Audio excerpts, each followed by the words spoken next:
Well, I mean, look, this is an important target, I would say. Absolutely rightly. The NHS has just received, I think, £22 billion budget boost. And Starmer's saying by March 2029, which is still a good, over 4 years away, that they now need to meet the target of 92% of routine operations and appointments within 18 weeks. Why are the NHS saying they can't do that? I don't think they are. This was a headline in the Times overnight. And it's nonsense. I don't know anybody who thinks the NHS is going to be a war zone because of it. It's not a new target. It was trialled in Labour's manifesto. It's 5 years to get back to the 18-week target. I mean, it's not easy. The difficulty is that every month, 1.6 million people come into the NHS and are treated and go home. But the problem is 1.6 million people come in and 1.6 million people are treated. They're roughly balancing out. The difficulty is there's a big wedge in the middle, which is the long waiting list, which has accumulated largely because of the COVID thing that, everybody seems to understand. So the NHS efficiency is really quite high. 1.6 million of anything every month is a big task, and they do it very well. The problem they've got is productivity. It's being able to get people through the system, and the constraining factor with productivity is capacity. They don't have enough beds, they don't have enough kit, they don't have enough people. So that's where the problem is. Now, will they resolve it over the next 4.5 years? Well, I think it's highly likely they will. It'll need a big push. What a lot of people don't understand is that it's not 7.5 million people on the waiting list, it's about 6 million, because some people want more than one thing on the waiting list.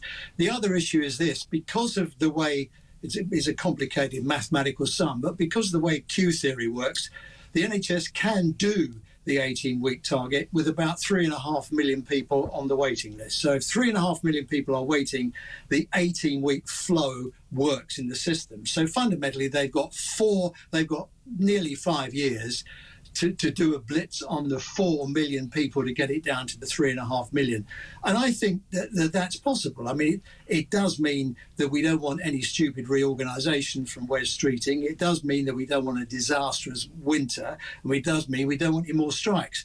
But I think over the time, it's doable. So I think the headline's rubbish. Oh, good. Nice to have a little bit of positivity for once when it comes to the NHS. I think everyone wants to see it buck itself up and pull itself together. I know. Do you know, if you want to hear a farcical story, my next-door neighbour, he's Turkish, and he was a top oncologist in Turkey, and he wanted to come and practice over here. And in order to become a GP, there's like this whole 3-year process and a waiting list for him to apply. It's just they put every barrier in place that he's essentially, unable to do it. Anyway, he's torn a ligament lately, and he knows he's torn a ligament because he is a doctor, and he wants to get this treated because it's extremely painful. He went to his GP, and they've given him his first appointment just to have the sort of prognosis with a consultant is in May next year. So the poor man, limping around on crutches, is flying home to Turkey, and he can't believe it. He's living in central London, moved over here as a top oncologist, and is just going, what is going on in your country? And I sympathise greatly. Just tell him to go to the chemist, buy some painkillers, rest his leg, and it'll fix itself. It'll be fine. He's the doctor here, so I'm going to defer to him when it comes to the treatment he may or may not need. My knowledge is torn ligaments are pretty unpleasant and sometimes require surgeries. Now, this is another ridiculous element. While the NHS is on its knees, while we've got this massive backlog, while we can't have routine appointments, why we live in sick note Britain, where GPs are routinely signing people off for anxiety and saying you can't go to work, you can get long-term sick leave instead, another story we've been talking about today. Exactly within this context, the government decides it's time to bring about assisted dying. Now, my thoughts on this, I don't think we should have it at all, but, the nation's somewhat split on it. But even if people are in favour of it, I kind of feel like now is not the time to be ushering it in. To actually illustrate how ridiculous this is, this legislation hasn't even covered what on earth this will look like if it is brought in. And it transpires potentially that patients will have to pay for assisted dying, that if it's bought, well, it probably is going to be bought in, but let's see how the other stages go through Parliament, that people are going to have to fork out for it themselves anyway. This is such important legislation, and it just goes to show how porous this stuff is. Well, they can't pay. They won't be charged. The enabling legislation of the NHS going back to 1948 says its services, cradle to grave, have to be free at the point of use. So unless they're going to change the law, you won't be able to pay for it. And there's nothing in the bill that says that.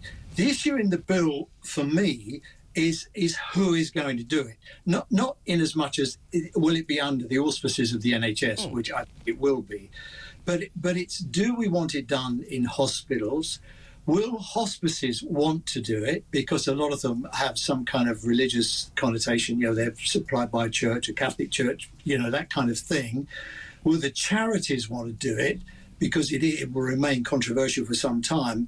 And I just wonder where it's going to be done. I mean, in a noisy, clattering hospital, no.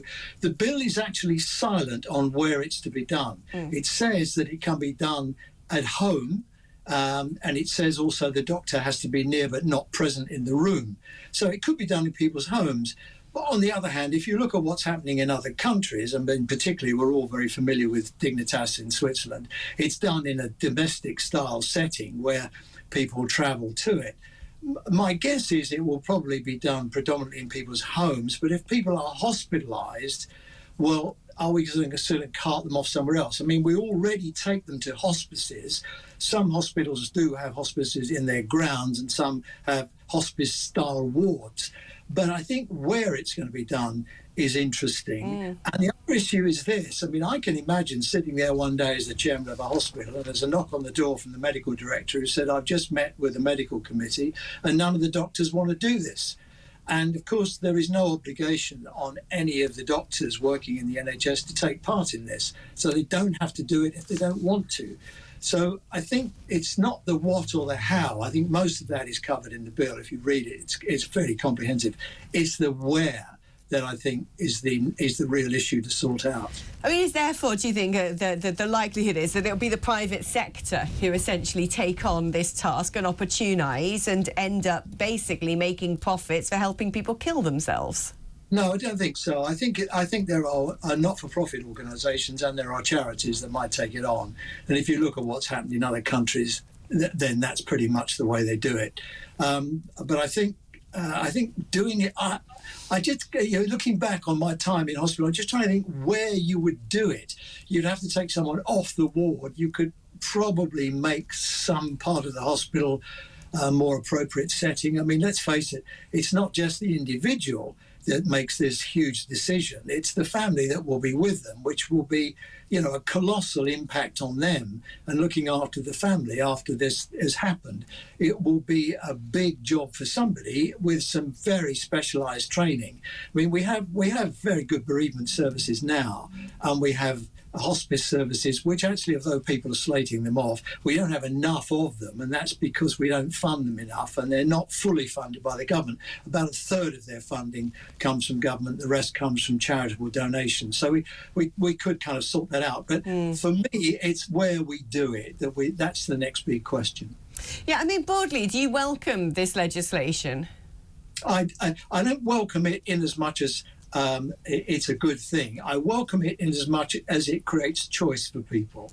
And I think that's the important thing. I was around when terminations were first introduced on the NHS, abortions, and that was a huge step for the NHS as well. It was choice for women, women deciding what they wanted to do with their bodies. But it wasn't easy to introduce it into the NHS, and a lot of staff didn't want to be involved with it either. So again, I don't think that was handled as well as it might have been, and I hope we've learned from that and realised that this is not something that all NHS staff will be in favour of. Yeah, I mean, really, it's interesting you bring up abortions. Now, 1 in 3 conceptions, I think, end up in termination. So you do have to worry about when this legislation is brought into play, what happens in the long run? What direction of travel do we go down? Roy Lilley, thank you ever so much, former NHS Trust Chairman.